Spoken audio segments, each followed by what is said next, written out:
ಮಕ್ಕಳು ಮರಿ ಒಟ್ಟಿ ಜೀವನ ನಡೀತಿಲ್ಲ ಸರ್.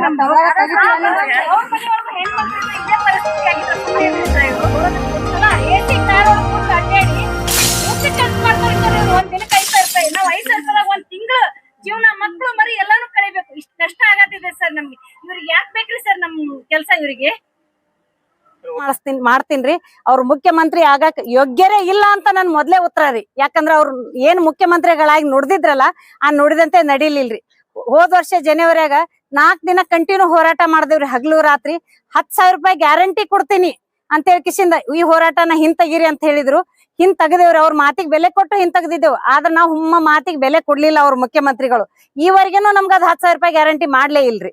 ಅಂತ ಬಜೆಟ್ ನಲ್ಲಿ ಘೋಷಣೆ ಮಾಡಿದ್ರಿ. ಬಿಸಿ ಊಟ ಅಂಗನವಾಡಿ ಕಾರ್ಯಕರ್ತರಿಗೆ 1,000 ರೂಪಾಯಿ ಹೆಚ್ಚಳ ಮಾಡಿದ್ರು. ನಮಗೂ ಮಾಡ್ತೀನಿ ಅಂದ್ರು. ಆ 1,000 ರೂಪಾಯಿನೂ ನಮ್ಗೆ ಇವತ್ತಿನವರೆಗೂ ಹೆಚ್ಚಳ ಆಗ್ಲಿಲ್ರಿ. ಅಂತ 60 ವರ್ಷ ಆದ್ಮೇಲೆ ಕೆಲಸದಿಂದ ನಿಮ್ಮನ್ನ ತೆಗಿತೀನಿ ಅಂತ ಮುಂಚಿತವಾಗಿ ನಮ್ಗೆ ಏನಾದ್ರು ಒಂದ್ ಪತ್ರ ಕೊಟ್ಟು ಹೇಳಿ ಕೇಳಿ ತೆಗಿಲಿಲ್ರಿ. ಸಡನ್ ಆಗಿ ಕೆಲಸದಿಂದ ತೆಗೆದ್ಬಿಟ್ರು. ಈಗ ಕರ್ತವ್ಯ ಆಶಾ ಕಾರ್ಯಕರ್ತರ ಮೇಲೆ 20 ಜನರಿಗೆ ಒಬ್ರು ಸುಗಮಕಾರ ಅಂತ ಇದ್ರು, ಅಂದ್ರ ರಿಪೋರ್ಟ್ ತಗೊಳಕಂತ. ಅವ್ರನ್ನು ಹೇಳ್ದೆ ಕೇಳ್ದೇನು ಕೆಲಸದಿಂದ ತೆಗೆದು ಮನಿಗ್ ಕಳಿಸ್ಬಿಟ್ರು. ಈ ತರ ಪದೇ ಪದೇ ಪದೇ ಅನ್ಯಾಯ ಆಗ್ತಿದ್ರಿ. ಅನ್ಯಾಯ ಆಗ್ತಿದ್ರು ನಾವ್ ಹೇಗ್ ಸಹಿಸ್ಕೊಂಡ್ ಸುಮ್ಕುಂದಿರ್ಬೇಕ್ರಿ? ಇವ್ರು ಕೂಡ 5,000 ರೂಪಾಯಿ ಸಂಬಳದಲ್ಲಿ ಹಗಲು ರಾತ್ರಿ ದುಡಿತೇವಿದ್ರಿ. ಅದಕ್ಕ ನಮ್ ಹೋರಾಟ ಇಲ್ಲಿಗೆ ನಿಲ್ಲುದಿಲ್ರಿ. ಈ ಆಶಾ ಕಾರ್ಯಕರ್ತರಿಗೆ ನಮ್ಗ 10,000 ರೂಪಾಯಿ ಸಂಬಳ ಕೊಡ್ಲಿಲ್ಲ ಅಂದ್ರ ನಾವ್ ಮುಂದಿನ ಉಗ್ರವಾಗಿ ಹೋರಾಟ ಮಾಡ್ತೇವಿ. ಹೋರಾಟ ಅಲ್ದೆ ಅಲ್ರಿ, ಜನ ಸಾಮಾನ್ಯರಿಗೆ ಪ್ರತಿ ಮನಿಗೂ ಇದೇ ಆಸೆನೆ ಹೋಗಿರ್ತಾಳ್ರಿ. ಪ್ರತಿ ಮನಿಗೆ ಆಸೆ ಹೋದಾಗ ಕೆಲ್ಸದ ಬಗ್ಗೆ ಹೇಳಂಗಿಲ್ರಿ. ಕಾಂಗ್ರೆಸ್ ಸರ್ಕಾರ ಕೋಟ್ ಹಾಕ್ಬೇಡ್ರಿ ಅಂತ ಹೇಳ್ತೀನಿ. ಪ್ರತಿ ಕರ್ನಾಟಕದಲ್ಲಿ 48,000 ಆಸೆ ಕಾರ್ಯಕರ್ತರದೇವಿ. ಅವ್ರ ಮುಖಾಂತರ ಒಟ್ಟು ಜನ ಸಾಮಾನ್ಯರಿಗೆ ಕಾಂಗ್ರೆಸ್ ಸರ್ಕಾರ ಕೋಟ್ ಹಾಕ್ಬೇಡ್ರಿ ಅಂತಾನೆ ಮುಟ್ಟಿಸ್ತೀನಿ. ಈ ಮಾತನ್ನ ಬಿಸಿ ಮುಟ್ಕೊಂಡು ಮುಖ್ಯಮಂತ್ರಿಗಳು 10,000 ರೂಪಾಯಿ ನಮ್ಗೆ ಗ್ಯಾರಂಟಿ ಮಾಡ್ಬೇಕು. ನಮ್ ಸವಲತ್ತ ಏನದ ಕೊಡಿಸ್ಬೇಕು.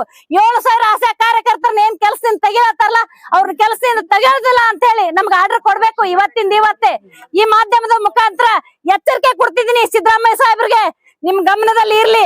ಆಸೆ ಕಾರ್ಯಕರ್ತರಿಗೆ ಅನ್ಯಾಯ ಮಾಡ್ತಾ ಇದೀರಿ. AC ಕಾರ್ನ್ಯಾಗ ಅಡ್ಡಾಡ್ತೀರಿ. ಒಂದಿನಕ್ಕೆ 5,000 ರೂಪಾಯಿ ಊಟ ಮಾಡ್ತೀರಿ. ಆ 5,000 ರೂಪಾಯಿ ಊಟದಲ್ಲಿ ನಮ್ಮ ಅತ್ತೆ ಮಾವ ಗಂಡ ಮಕ್ಕಳು ಶಿಕ್ಷಣ ನಾವ್ ಹೇಗ್ ಬದುಕ್ಬೇಕ್ರಿ ಸಾಹೇಬ್ರೆ? ನಿಮ್ಮನ್ನೇ ನಂಬ್ಕೊಂಡ್ ಕೆಲಸ ಮಾಡ್ತಾ ಇದ್ದೇವೆ. ನೀವು ಮಾಡ್ತಿರೋದು ಅನ್ಯಾಯ ಅನ್ಯಾಯ ಅನ್ಯಾಯ. ಮುಖ್ಯಮಂತ್ರಿಗಳಿಗೆ ಧಿಕ್ಕಾರ ಧಿಕ್ಕಾರ ಧಿಕ್ಕಾರ. ನ್ಯಾಯ ಬೇಕು. ಅಂಬಿಕಾ ಒಳಸಂಗಂತ್ರಿ, ವಿಜಯಪುರ ಜಿಲ್ಲೆ. ಹೋರಾಟ ಗೆಲ್ಲುವರೆಗೆ ಹೋರಾಟ, ಏತಕ್ಕಾಗಿ ಹೋರಾಟ, ನ್ಯಾಯಕ್ಕಾಗಿ ಹೋರಾಟ. ಈ ಕೂಡಲೇ 7,000 ಆಶಾ ಕಾರ್ಯಕರ್ತರನ್ನು ಕೈ ಬಿಡಬೇಡಿ, ಕೈ ಬಿಡಬೇಡಿ, ಕೈ ಬಿಡಬೇಡಿ, ಕೈ ಬಿಡಬೇಡಿ. ಈ ಕೂಡಲೇ 7,000 ಆಶಾ ಕಾರ್ಯಕರ್ತರನ್ನು ಕೈ ಬಿಡಬೇಡಿ, ಕೈ ಬಿಡಬೇಡಿ, ಕೈ ಬಿಡಬೇಡಿ, ಕೈ ಬಿಡಬೇಡಿ. ಈ ಕೂಡಲೇ ಆಶಾ ಫೆಸಿಲಿಟೇಟರ್ನ ಕೆಲಸಕ್ಕೆ ಕರೆಯಿರಿ, ಕರೆಯಿರಿ, ಕರೆಯಿರಿ, ಕರೆಯಿರಿ. ಈ ಕೂಡಲೇ ಆಶಾ ಫೆಸಿಲಿಟೇಟರ್ನ ಕೆಲಸಕ್ಕೆ ಕರೆಯಿರಿ.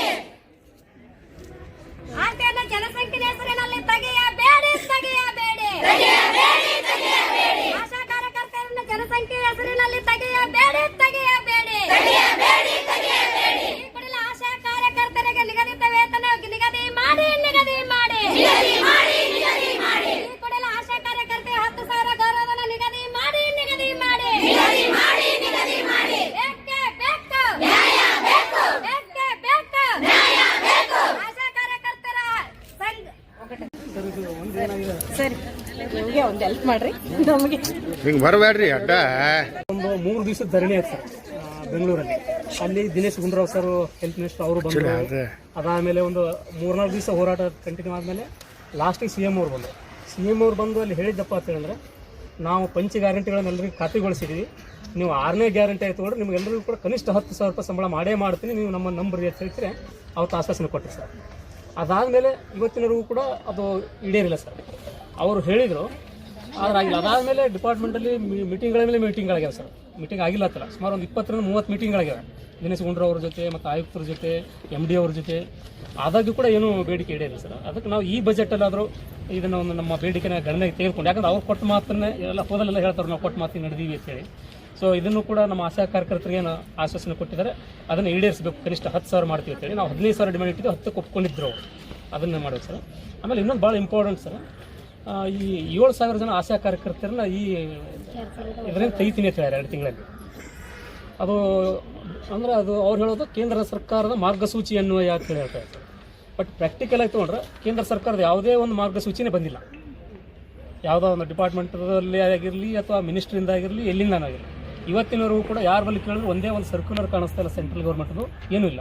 7,000 ಜನರು ತೆಗಿಬಾರ್ದು ಅಂತೇಳಿ. ಯಾಕಂದ್ರೆ ಸರ್ ಇವರೆಲ್ಲ ನಮ್ಗೆ ಗೊತ್ತದೆ, ನಾವೆಲ್ಲ ಮನೆಯಾಗಿದ್ದಾಗ ಕೋವಿಡ್ ಟೈಮಲ್ಲಿ ಮನೆಗೆ ಹೋಗಿ ಇವರೆಲ್ಲರಿಗೂ ಕೂಡ ಜೀವನನ ಕೊಟ್ಟಿದ್ದಾರೆ, ಬದುಕಿಸಿದ್ದಾರೆ, ಎಷ್ಟೋ ಜನರು ಪ್ರಾಣ ಉಳಿಸಿದ್ದಾರೆ. ಬಟ್ ಇವತ್ತೇ ಅವರು ಬೀದಿಗೆ ಬರ್ತಾರೆ. ಈ ಕೊಡೋದೇ 5,000 ಅವ್ರ ಸಂಬಳ. 5,000ದಲ್ಲಿ ಜೀವನ ಏನು ಮಾಡೋಕ್ಕಾಗುತ್ತೆ ಸರ್? ಎಷ್ಟೋ ಜನರು ಇವತ್ತು ಒಬ್ಬ ಭಿಕ್ಷುಕ ಬದುಕಬೇಕಂದ್ರೂ ಕೂಡ ಸಿಟಿ ಒಳಗೆ ಕನಿಷ್ಠ ದಿವಸಕ್ಕೆ 100-150 ರೂಪಾಯಿ ಹಿಡಿದ್ರು ಕೂಡ ಅವನೊಂದು 4,000 ರೂಪಾಯಿ ಖರ್ಚಾಗುತ್ತೆ, ಒಬ್ಬ ಭಿಕ್ಷುಕನಿಗೆ ಖರ್ಚಾಗ್ತದೆ. ಅಥವಾ ಜೈಲಲ್ಲಿರೋ ಕೈದಿಗಳು ಅವರು ಇವತ್ತು 12-13 ಸಾವಿರ ರೂಪಾಯಿ ಸಂಬಳ ತೊಗೋತಾರೆ. ಇವತ್ತು ನಮ್ಮ ಆಶಾ ಕಾರ್ಯಕರ್ತರು ಬೆಳಗ್ಗೆಯಿಂದ ಇವ್ರಿಗೆ ಟೈಮಿಂಗ್ ಅನ್ನೋದಿಲ್ಲ ಸರ್. ಇವತ್ತು ಯಾರು ಹಳ್ಳಿನಲ್ಲಿ ರೈತರು ಸಿಗ್ತಾರೆ ಅಂದರೆ ಮುಂಜಾನೆ 7ಕ್ಕೆ ಹೋಗಿ ಬರಬೇಕು, ತೋಟಕ್ಕೆ ಹೋಗ್ಬೇಕು. ಆಮೇಲೆ 8ಕ್ಕೆ ಸಿಗ್ತಾರೆ, 8ಕ್ಕೆ ಹೋಗಿ ವ್ಯಾಕ್ಸಿನೇಷನ್ ಹಾಕಿ ಬರಬೇಕು. ಅಥವಾ ಡೆಲಿವರಿ ಪೇಷಂಟ್ ಬಂದ್ರಪ್ಪ ಅಂತಂದ್ರೆ ಮಧ್ಯರಾತ್ರಿ 2 ಗಂಟೆ 3 ಗಂಟೆಗೆ 12 ಗಂಟೆಗೆ ಇವ್ರನ್ನೆಲ್ಲ ಕರ್ಕೊಂಡು ಬಂದು ಇಲ್ಲಿ ಆಂಬುಲೆನ್ಸ್ ಕರ್ಕೊಂಡು ಬಂದು ಇಲ್ಲಿ ಮಾಡೋದು. ಆಲ್ಮೋಸ್ಟ್ ಇವ್ರ ಡ್ಯೂಟಿನೇ ಹೆಂಗೆ ಸರ್ 24/7. ಇದು ನಮ್ಗೆ ಅತಿಶಯೋಕ್ತಿ ಅನ್ನಿಸ್ಬೋದು. ಪೊಲೀಸ್ ಡಿಪಾರ್ಟ್ಮೆಂಟ್ನವ್ರು ಹೆಂಗದ ಸರ್ 24/7 ಅವರಂಗೆ ಇವ್ರದ್ದು ಸರ್. ಬೇರೆ ಎಲ್ಲ ಡಿಪಾರ್ಟ್ಮೆಂಟ್ ಬೆಳಿಗ್ಗೆ 10ರಿಂದ 5 ಇರ್ಬೋದು, ಬಟ್ ಇವ್ರಿಗೆ 10ರಿಂದ 5 ಅನ್ನೋ ಪರಿಕಲ್ಪನೆನೇ ಇಲ್ಲ ಸರ್. ಸೊ ಇಷ್ಟು ಕೆಲಸ ಮಾಡುವಂಥ ಆಶಾ ಕಾರ್ಯಕರ್ತರನ್ನ ಆಲ್ಮೋಸ್ಟ್ ಭಾಳ ದಯನೀಯ. ಇನ್ನಲ್ಲಿ ಏನಪ್ಪಾ ಅಂತಂದ್ರೆ ಆಶಾ ಕಾರ್ಯಕರ್ತರು ತುಂಬಾ ಸೆಕೆಂಡ್ ರ್ಯಾಂಕಿಂಗ್ ಸಿಟಿಜನ್ಸ್ ಆ ರೀತಿ ನೋಡ್ತಾರೆ. ಇವ್ರಿಗೆ ಯಾವ ಒಂದು ಫೆಸಿಲಿಟೀಸು ಇಲ್ಲ. ಹೆಸರಿಗೆ ಒಂದು ಯೂನಿಫಾರ್ಮ್ ಕೊಟ್ಟಾರೆ, ಅದನ್ನ ಬಿಟ್ಟರೆ ಮತ್ತಿನ್ನೇನು ಇಲ್ಲ. ಅದು 3 ತಿಂಗಳು 4 ತಿಂಗಳು ಅದು ನಾವು ಮೀಟಿಂಗ್ ಅಲ್ಲಿ ಕೇಳಿ ಚರ್ಚೆ ಮಾಡಿ ಅದು ಬೇರೆದವರಿಗೆ DHS ಅವರಿಗೆ ನಮ್ಮ ಸರ್ ಕೇಳಿದಾಗ ಅದು 1 ತಿಂಗಳು ಹಾಕೋದು 3 ತಿಂಗಳು ಬಾಕಿ ಇರ್ತಾರೆ, 1 ತಿಂಗಳು ಹಾಕ್ತಾರೆ ಸರ್.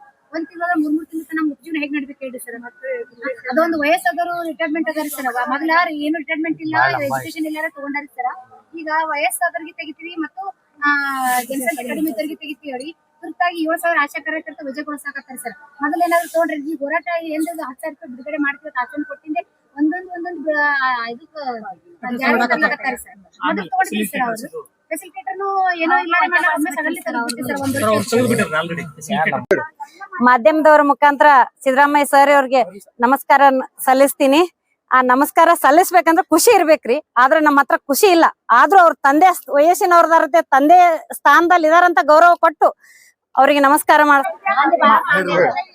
ಮಾಧ್ಯಮದ ಮುಖಾಂತರ ನಾವು ಇದೊಂದು ಏನು ಮನವಿ ಪತ್ರ ಕೊಡ್ತಾ ಇದ್ದೇವೆ ಜಿಲ್ಲಾಧಿಕಾರಿಗಳಿಗೆ. ಇದೇ ರೀತಿ ನಾವು ಹಲವಾರು ಬಾರಿನೂ ನಾವು ಹೋರಾಟ ಮಾಡಿ ಮತ್ತು ಸಂಘಟನೆ ಕೂಡಿ ನಮ್ಮ ಆಶಾ ಕಾರ್ಯಕರ್ತರು ಪದೇ ಬಂದು ನಾವು ಜಿಲ್ಲಾಧಿಕಾರಿಗಳಿಗೆ ಮನವಿ ಪತ್ರ ಕೊಡೋದಕ್ಕೆ ಅವ್ರು ಹೋಗಿ ಅಲ್ಲಿ ಸ್ಟೇಟ್ ಲೆವೆಲ್ ಅಲ್ಲಿ ಮುಖ್ಯಮಂತ್ರಿಗಳು ಕೊಡೋದು ಅವ್ರು ತಗೊಂಡು ಅಷ್ಟೇ ಕುಂತ್ರುದು ಮಾಡ್ಲಾಗತ್ತಾರ. ಆದ್ರೂ ಆಶಾ ಕಾರ್ಯಕರ್ತರು ರೊಚ್ಚಿಗೆಳಿಸೋದಂತೂ ಗ್ಯಾರಂಟಿ ಸರ್. ಇದು ಏನು ಮುಖ್ಯಮಂತ್ರಿಗಳು ಆಶ್ವಾಸನೆ ಕೊಟ್ಟಿದ್ರು ಮತ್ತು ಏನ್ ಮಾತು ಕೊಟ್ಟಿದ್ರು, ಹೋಸಲ ಜನವರಿಯಲ್ಲಿ ನಾವು ಹೋರಾಟ ಮಾಡಿದೆವು, 3 ದಿನ ಅತಿ ಹೋರಾಟ ಮಾಡಿದೆವು, ಅನಿರ್ದಿಷ್ಟ ಹೋರಾಟ. ಆ ಹೋರಾಟದಲ್ಲಿ ಬಂದು ದಿನೇಶ್ ಗುಂಡೂರಾವ್ ಸರ್ ಮತ್ತು ಮುಖ್ಯಮಂತ್ರಿ ಸರ್ ಬಂದು ನಮಗೆ ಏನ್ 10,000 ರೂಪಾಯಿ ಕೂಡಲೇ ನಾವು ನಿಮ್ಗೆ ಜಾರಿಗೆ ಮಾಡ್ತೀವಿ ಅಂದ್ರು. ಆ 10,000 ರೂಪಾಯಿ ಕೂಡ ಜಾರಿಗೆ ಮಾಡಿದ್ದು ಇಲ್ಲಿವರೆಗೆ 1 ವರ್ಷ ಆಯ್ತು. 1 ವರ್ಷ ಮೇಲೆ ಮತ್ತೆ 2 ತಿಂಗಳು ಇಲ್ಲಿವರೆಗೆ ನಮ್ಗೆ ಗೌರವಧನ ಬಿಡುಗಡೆ ಆಗಿಲ್ಲ. ಮತ್ತು ಅಧಿವೇಶನದಲ್ಲಿ 2,000 ಆಶಾ ಕಾರ್ಯಕರ್ತೆ ಮತ್ತು ಬಿಸಿ ಊಟದ ಅಂಗನವಾಡಿ 3 ಜನಕ್ಕೂ ನಾವು ಗೌರವಧನ 1 ಸಾವಿರ ಹೆಚ್ಚಳ ಮಾಡ್ತೀವಿ ಅಂದ್ರು. ಆಶಾ ಕಾರ್ಯಕರ್ತರು ಮಾತ್ರ ಗೌರವಧನ ನಮ್ಗ ಬಿಡುಗಡೆ ಮಾಡಿಲ್ಲ. ಬಿಸಿ ಊಟದ ಅಂಗನವಾಡಿ ಬರ್ತಾ ಇದೆ. ಮತ್ತ 7,000 ಆಶಾ ಕಾರ್ಯಕರ್ತರ ನಿಂದ್ರಿಕೆಲೆ ವಜಾಗೊಳಿಸ್ತೀವಿ ಅಂತ ಹೇಳಿದಾರ. ನಮಗೆ ಮೊದಲಿಗೆ ಕೆಲಸ ಮಾಡಾಗ 7,000 ಪಾಪ್ಯುಲೇಷನ್ ಸರ್ವೆ ಮುಖಾಂತರ ಜನಸಂಖ್ಯೆ ಮುಖಾಂತರ ತಗೋತೀವಿ ಮತ್ತು ವಯಸ್ಸಾದ್ರು ತೆಗಿತೀವಿ ಅಂತ ನಮ್ಗೆ ಹೇಳಿದ್ರು. ಏನಾದ್ರು ನಮ್ಗೆ ಆರ್ಡರ್ ಕೊಟ್ಟು ತಗೊಂಡಿದ್ರ ನೀವು? ಈಗ ನಿಮ್ ಮನಸ್ಸಿಗೆ ಬಂದಾಗೆ ನಾವು ಏನ್ ಗೌರವಧನ ಬಿಡುಗಡೆ ಮಾಡಿ ಕೇಳಕ ತಗೋನೆ ಒಂದು ಜಾರಿಗೆ ಮಾಡಕತ್ತೀರಿ. ಆಶಾ ಕಾರ್ಯಕರ್ತರು ತೆಗೆಯುವುದು, ಶಿಕ್ಷಣ ಮುಖಾಂತರ ಅವ್ರಿಗೆ ವಜಾಗೊಳಿಸೋದು ಮತ್ತು ವಯಸ್ಕರಿಗೆ ವಜಾ ಕಳಿಸೋದು ಮತ್ತು ಗೌರವಧನ ಬಿಡುಗಡೆ ಮಾಡುದು ಎಷ್ಟಿನ ಅಂತ ಕೇಳ್ಕೊತ ಹೋಗುನು. ನಾವು ಕೂಡಲೇ ಈ ಸದ್ ಏನ್ ಕೊಟ್ಟಂತ ಮಾತು ನಡೆದುಕೊಂಡ್ರ ಸರ್ಕಾರಕ್ಕೆ ನಾವು ಒಳ್ಳೇದ ನಾವು ಮುಖ್ಯಮಂತ್ರಿ ಸರ್ಗೆ ನಾವು ಒಳ್ಳೇದ್ ಹೇಳ್ತೀವಿ. ಇಲ್ಲ ಅಂತ ನಮ್ಗೆ ಇದೇ ರೀತಿನೂ ನಮ್ಗೆ ಅವ್ರು ಮುಂದೆ ಒರ್ಸ್ಕೊತ ಹೋದ್ರಂತ ಇನ್ನ ಆಶಾಕರ್ತೆ ಹೆಚ್ಚಿನ ಸಂಖ್ಯೆಯಲ್ಲಿ ಅತಿ ಜರೂರಾಗಿ ನಾವು ಹೋರಾಟ ಮಾಡ್ತೀವಿ ಮತ್ತು ಉಗ್ರವಾಗಿ ಹೋರಾಟ ಮಾಡ್ತೀವಿ ಅಂತ ಹೇಳಿ ಮಾನ್ಯ ಮುಖ್ಯಮಂತ್ರಿ ಸರ್ಗೆ ಎಚ್ಚರಿಕೆ ಕೊಡ್ತಾ ಇದ್ದೀನಿ. ಕೂಡಲೇ ಏನೇನು ಜನವರಿಯಲ್ಲಿ ನಮಗೆ ಏನೇನು ಆಶ್ವಾಸನೆ ಕೊಟ್ಟಿದ್ದೀರಾ ಕೂಡಲೇ ಜಾರಿಗೆ ಮಾಡಬೇಕು. ಇಲ್ಲ ಅಂದ್ರೆ ನಮ್ಮ AITUC ಜಿಂದಾಬಾದ್ ಕಡೆಯಿಂದ ನಮ್ಮ ಸಂಘಟನೆ ಕಡೆಯಿಂದ ಮತ್ತೆ ನಾವು ಫ್ರೀಡಂ ಪಾರ್ಕ್ಗೆ ಮತ್ತೆ ಹೋರಾಟಕ್ಕೆ ಇಳಿಯೋದಂತೂ ಗ್ಯಾರಂಟಿ. ಇದೇ ಒಂದು ಕೊನೆಗೊಳಿಸ್ತಾರೆ ಅಂತ ಹೇಳ್ಕೊಂಡು ಮಾನ್ಯ ಮುಖ್ಯಮಂತ್ರಿಗಳಲ್ಲಿ ಮನಪೂರ್ವಕವಾಗಿ ನಾವು ಆಶಾ ಕಾರ್ಯಕರ್ತರ ಕಡೆಯಿಂದ ಬೇಡ್ಕೊತಾ ಇದೀವಿ. ಕೂಡಲೇ ಏನ್ ಜಾರಿಗೆ ಮಾಡಿರಲ್ಲ ಅದು ಕೂಡಲೇ ಹಣ ಬಿಡುಗಡೆ ಆಗಬೇಕು. 7,000 ಆಶಾ ಕಾರ್ಯಕರ್ತರಿಗೆ ಏನಾದ್ರು ನೀವು ವಜಾಗೊಳಿಸ್ತಾ ಇದ್ರಲ್ಲ ಆ ಕೂಡಲೇ ನಿಂದ್ರಿಸ್ಬೇಕಂತ ಹೇಳ್ಕೊತಾ ಇದ್ದೀನಿ. ಇಷ್ಟು ವರ್ಷ 9 ವರ್ಷ 16 ವರ್ಷ ಆಯ್ತು 17 ವರ್ಷ ಆಯ್ತು ವಯಸ್ಸಾದವ್ರನ್ನ ತಗೊಂಡು ಮುಪ್ಪಾದಂತ ಮೊಮ್ಮಕ್ಕ ಕಾಡು ವಯಸ್ಸಲ್ಲಿ ಸತ ಅವ್ರು ಡ್ಯೂಟಿ ಮಾಡ್ತಾ ಇದ್ದಾರೆ. ಡ್ಯೂಟಿ ಆದ್ರೆ ಏನಾರ ಕುಂದೆ ಕೊರತೆಗಳಾಗಿದೆ. ಹಗಲ ರಾತ್ರಿ ಅನ್ನೋದೇ ನಮ್ಮ ಆಶಾ ಕಾರ್ಯಕರ್ತರ ಮನೆ ವಯಸ್ಸನ್ನು ಮೀರಿ ಅವ್ರು ಡ್ಯೂಟಿ ಮಾಡ್ತಾ ಇದ್ದಾರೆ. ಡ್ಯೂಟಿ ಮಾಡಿದ್ರು ಕೂಡ ಇವ್ರು ವಯಸ್ಸಿಗೆ ಮುಖಾಂತರ ತೆಗೆದು ಹಾಕ್ತೀನಿ ಅಂತಂದ್ರು. ಮೊದಲು ತಗೊಂಡಿದ್ರ ನೀವು ಹೇಳಿ ತಗೊಂಡಿದ್ರ ಅವರು ಹೇಳಾರ ತಗೊಂಡ್ಕೆ ಈ ಒಮ್ಮಲ್ದ ಮೇಲೆ ತೆಗಿತಿ ಅಂತ ಅದು ಕೂಡಲೇ ನಿಂದಿಸಬೇಕು. 7,000 ಆಶಾ ಕಾರ್ಯಕರ್ತರು ಏನ್ ವಜಾ ಮಾಡ್ತಾ ಇದ್ರಲ್ಲ ಅದು ಕೂಡಲೇ ನಿಂದಿಸಬೇಕು. ನೀವೇನ್ ಅಧಿವೇಶನದಲ್ಲಿ ಮಾತು ಕೊಟ್ಟಿಲ್ಲ ಅದು ಕೂಡಲೇ ಜಾರಿಗೆ ಮಾಡಬೇಕು. ಇಲ್ಲ ಅಂದ್ರೆ ನಮಗೆ ಹೋರಾಟ ಇನ್ನೂ ಅತಿ ಉಗ್ರವಾಗಿ ಹೋರಾಟ ಮಾಡ್ತೀವಿ. ಅತಿ ಜರೂರಾಗಿ ನಾವು ಫ್ರೀಡಂ ಪಾರ್ಕ್ ಬರ್ತೀವಿ ಅಂತ ಹೇಳಿ ಮಾನ್ಯ ಮುಖ್ಯಮಂತ್ರಿ ಸಿದ್ದರಾಮಯ್ಯ ಸರ್ಗೆ ಎಚ್ಚರ ಕೊಡ್ತಾ ಇದ್ದೀವಿ. ಆಶಾ ಕಾರ್ಯಕರ್ತೆಯರ ಹೋರಾಟ ಚಿರಾಯುವಾಗಲಿ, ಚಿರಾಯುವಾಗಲಿ, ಚಿರಾಯುವಾಗಲಿ, ಚಿರಾಯುವಾಗಲಿ. ಹೆಸರು ನನ್ನ ಹೆಸರು ನಿರ್ಮಲಾ ಎಸ್ ಬೀರ್ನೂರ್ ಅಂತ ಹೇಳಿ, ನಮ್ಮ ಬಿಜಾಪುರ ಡಿಸ್ಟ್ರಿಕ್ಟ್. ಮುಖ್ಯಮಂತ್ರಿಗಳಿಗೆ ನಮ್ಮ 38 ಜಿಲ್ಲೆ ಆಶಾ ಕಾರ್ಯಕರ್ತೆಯಿಂದ ಮನೆಪೂರ್ವಕ ಹೃತ್ಪೂರ್ವಕ ವಂದನೆಗಳನ್ನ ಸಲ್ಲಿಸ್ತಾ ಇದ್ದೀವಿ. ಸರ್, ನೀವು ಮಾನ್ಯ ಮುಖ್ಯಮಂತ್ರಿಗೆ ನಡೆದಂತೆ ನುಡಿದುಕೊಳ್ಳಿರಿ. ನಮ್ದು ಈಗ ಆಶಾ ಕಾರ್ಯಕರ್ತನ 7,000 ಆಶಾ ಕಾರ್ಯಕರ್ತನ ತೆಗಿತಾರ ಅಂತ ಆಗ್ಲೇ ನೀವು ಘೋಷಣೆ ಆಗಿದೆ. 7,000 ಅಲ್ಲ, 7 ಆಶಾನು ನಿಮ್ಗೆ ತೆಗೆಯೋದು ನಾವು ಬಿಡ್ತಾ ಇಲ್ಲ, ತೆಗ್ಯಾಕನು ಆಗ್ತಾ ಇಲ್ಲ. ನಿಮ್ಗೆ ನೀವು ಕೊಟ್ಟ ಮಾತನ್ನ ನಡ್ಸ್ಕೊತಾ ಇಲ್ಲ. 10,000 ಗ್ಯಾರಂಟಿ ಮಾಡಿ ನಮಗೆ 7 ದಿನ ನಾವು ಬೆಂಗಳೂರಲ್ಲಿ ಜನವರಿಯಲ್ಲಿ ಸ್ಟ್ರೈಕ್ ಮಾಡಿದೀವಿ. ಅಲ್ಲಿ ನಮಗ್ ಭಾಷೆ ಕೊಟ್ಟು ನೀವು ಅವಾಗ್ಲೇ ನೀವು ನಿಮ್ ಮಾತನ್ನ ಕಳ್ಕೊಂಡ್ಬಿಟ್ಟಿದ್ದೀರಿ. ನಾವು ಅವಾಗ್ಲೇ ನಮ್ ಸಹನೆಯನ್ನ ನೋಡ್ಬೇಕಂತ ಹೇಳಿ ಇನ್ನೂ ಪರೀಕ್ಷಿಸ್ತಾ ಇದ್ದೀರಿ ಸರ್ ನೀವು. ನಾವು ನಿಮ್ಗೆ ಎಚ್ಚರಿಕೆ ಗಂಟೆನ ಇವತ್ತು 38 ಜಿಲ್ಲೆಗಳಲ್ಲಿ ನಿಮ್ಗೆ ಎಚ್ಚರಿಕೆ ಗಂಟೆಯನ್ನು ನಾವು ಕೊಡ್ತಾ ಇದ್ದೀವಿ, ಇನ್ನೂ ಕೊಡ್ತಾ ಇದ್ದೀವಿ. ನೀವು ಇದೇ ತರನಾಗಿ ನಡ್ಕೊಂಡ್ರೆ ಮುಂದೆ ನಿಮ್ ಪರಿಸ್ಥಿತಿ ಬಹಳ ಗಂಭೀರವಾಗ್ತದೆ. ನೀವು ಕುರ್ಚಿ ಬಿಟ್ಟು ಇಳಿಲೇಬೇಕನ್ನೋದು ನಮ್ದು ಹಂಬಲ ಇದೆ ಎಲ್ಲರದು. ನೀವು ನಡೆದಂತೆ ನಡೆದುಕೊಳ್ತಾ ಇಲ್ಲ. ನೀವು ನಡ್ಕೊಂಡ್ರೆ ನೀವು ನಿಜವಾಗ್ಲೂ ನೀವು ಹೆಣ್ಮಕ್ಳ ಸರ್ಕಾರ ಅಂತ ನೀವು ಹೆಣ್ಮಕ್ಳ ಸರ್ಕಾರ ಪರವಾಗಿದ್ರೆ ಹೆಂಗೆ ಎಲ್ಲವಷ್ಟು ಹೆಣ್ಮಕ್ಳಿಗೆ ಸಹಾಯ ಮಾಡ್ತಾ ಇದ್ದೀರಿ, ನಮ್ಮ ಆಶಾ ಕಾರ್ಯಕರ್ತೆಯರಿಗೆ ಸಹಾಯ ಮಾಡ್ತಾ ಇದ್ರಿ ಸರ್. ನೀವು ನಿಮಗೆ ಕಿವಿ ಕೇಳ್ತಾ ಇಲ್ವಾ ಸರ್? ನಾವು ಬಿಸಿಲಲ್ಲಿ ಓಡಾಡೋದು, ನಾವು ಬಿಸಿಲಲ್ಲಿ ಸ್ಟ್ರೈಕ್ ಮಾಡೋದು ನಿಮ್ಗೆ ಕೇಳ್ತಾ ಇಲ್ವಾ ಸರ್? ಇಷ್ಟು ದುಃಖಿನಲ್ಲಿ ನಾವು ಬಂದಿಲ್ಲಿ ಬಿಜಾಪುರ ಜಿಲ್ಲೆಯಲ್ಲಿ ಎಲ್ಲ ನನ್ನ ಆಶಾ ಕಾರ್ಯಕರ್ತರು ಬಿಸಿಲಲ್ಲಿ ಮಳೆಯಲ್ಲಿ ಬಡ್ಕೋತಾ ಇದ್ದೀವಿ ಸರ್. ನಾವು ಮಕ್ಕಳು ಮರಿ ಎಲ್ಲ ಅನ್ನೋದು ನಮ್ದು ವ್ಯವಸಾಯ ಇಲ್ಲ ಸರ್. ವ್ಯವಸಾಯಕ್ಕೆ ರೈತರಿಗೆ ಬೆಲೆ ಇಲ್ಲ ಸರ್, ಬೆಲೆ ಕೊಡ್ತಾ ಇಲ್ಲ ನೀವು. 5,000 ರೂಪಾಯಲ್ಲಿ ಏನ್ ಆಗ್ತಾ ಇದೆ ಸರ್? ಒಂದು ಡೆಲಿವರಿ ಕರ್ಕೊಂಡು ಹೋದ್ರೆ 50,000 ರೂಪಾಯಿ ಹೊರಗಡೆ ಹಾಕ್ತಾ ಇದ್ದೀವಿ ಸರ್ ನಾವು. ಅದ್ನು ನಿಮಗೆ ನೆಮ್ಮದಿ ಇಲ್ವಾ ಸರ್? ನಾವು ನೆಮ್ಮದಿ ಜೀವನ ಮಾಡೋದು ನಿಮ್ಗೆ ಸಾಕಾಗ್ತಾ ಇಲ್ವಾ ಸರ್? ನಿಮ್ಗೆ ಈಗಾಗಲೇ ಆಶಾ ಪೇಷಂಟ್ಗಳನ್ನು ವಜಾಗೊಳಿಸಿದ್ರಿ ಸರ್. ಅವ್ರ ತೊಂದರೆಗಳನ್ನ ಅವ್ರು ನಮ್ಮ ಫ್ರೆಂಡ್ಶಿಪ್ ನಮ್ಗೆ ಎಷ್ಟು ಕಷ್ಟ ಅಂತ ಹೇಳ್ಕೊತಾ ಇದ್ದಾರೆ ಸರ್. ಅದು ನಮಗೆ ಗೊತ್ತು. ಇನ್ ಮೇಲೆ ನಾವು ನಿಮ್ಗೆ ಎಚ್ಚರಿಕೆ ಗಂಟೆ ಕೊಟ್ಟು ಲಾಸ್ಟ್ ವಾರ್ನಿಂಗ್ ಸರ್ ನಾವು ಇದು ಕೊಡ್ತಾ ಇರೋದು. ನಮ್ಮ ಸಂಘಟನೆ ಎಲ್ಲಾ ನಮ್ಮ ಸಂಘಟನೆಯವರು ಸರ್ ಬೆಂಗಳೂರಲ್ಲಿ ಮುತ್ತಿಗೆ ಹಾಕ್ತಾ ಇದೀವಿ ಸರ್. ವಿಧಾನಸೌಧ ಅಷ್ಟೇ ಅಲ್ಲ ಸರ್, ನಿಮ್ ಮನೆಯ ಮುತ್ತಿಗೆ ಹಾಕ್ತಾ ಇದ್ದೀವಿ ನಾವು. ಈ ಸರಿ ಮುತ್ತಿಗೆ ಆಗ್ತದೆ. ಇಷ್ಟು ನಾವು ಕೊಟ್ಟು ಗ್ಯಾರಂಟಿಯನ್ನ ನೀವು ನಮಗೆ 10,000 ಗ್ಯಾರಂಟಿ ಯೋಜನೆ ಈ ಕೂಡಲೇ ಇದೇ ತಿಂಗಳಲ್ಲೇ ನಮ್ಮ ಅಕೌಂಟಿಗೆ ಬರುವಾಗಿ ನೀವು ಮಾಡ್ಬೇಕು. 7,000 ಆಶಾ ಕಾರ್ಯಕರ್ತೆಯರನ್ನ ತೆಗಿಬಾರ್ದು. ಒಬ್ಬರ ಆಶಾ ಕಾರ್ಯಕರ್ತೆಯರನ್ನ ತೆಗಿಲಿಕ್ಕೆ ನಾವು ಬಿಡ್ತಾ ಇಲ್ಲ ಸರ್. ಬಿಟ್ರೆ ಮುಂದಿನ ಪರಿಣಾಮ ನೆಟ್ಗೆ ಆಗೋದಿಲ್ಲ. ನಾವು ಬಂದ್ ವಿಧಾನಸೌಧ ಮುತ್ತಿಗೆ ಹಾಕ್ತಿವಿ ಅಂತ ಘೋಷಣೆ ಮಾಡಿ ಕೂಗ್ತಾ ಇದ್ದೀನಿ ಸರ್. ಬೇಕೇ ಬೇಕು, ಬೇಕೇ ಬೇಕು. ಗ್ಯಾರಂಟಿ ಸಂಬಂಧ ಇಲ್ಲ ಸರ್. ಗ್ಯಾರಂಟಿ ಉದ್ದೇಶ ನಮ್ಗೆ ಬೇಕಾಗಿಲ್ಲ ಸರ್. ಗ್ಯಾರಂಟಿ ಯೋಜನೆ ನಮಗ್ ಬೇಕಾಗೇ ಇಲ್ಲ. ಗ್ಯಾರಂಟಿ ಯೋಜನೆ ಎಲ್ಲಾ ಜನರಿಗೆ ಕೊಡ್ತಾ ಇದ್ದಾರೆ ಸರ್. ಅದಕ್ಕಾಗಿ ನಾವು ನಮ್ ಪೇಮೆಂಟ್ ಅಷ್ಟೇ ಕೇಳ್ತಾ ಇದೀವಿ ಸರ್. 10,000 ಗ್ಯಾರಂಟಿ ಯೋಜನೆ ನಮಗ್ ಪೇಮೆಂಟ್ ಒಳಗ ಸೇರಿಸ್ತಾ ಇಲ್ಲ ಸರ್. ಗ್ಯಾರಂಟಿ ಯೋಜನೆನೇ ಬೇರೆ, ನಮ್ಮದು ಪೇಮೆಂಟ್ ಬೇರೆ ಸರ್. ಆಶಾ ಕೆಲ್ಸನೇ ಬೇರೆ ಸರ್. ಹಾ ಸರ್.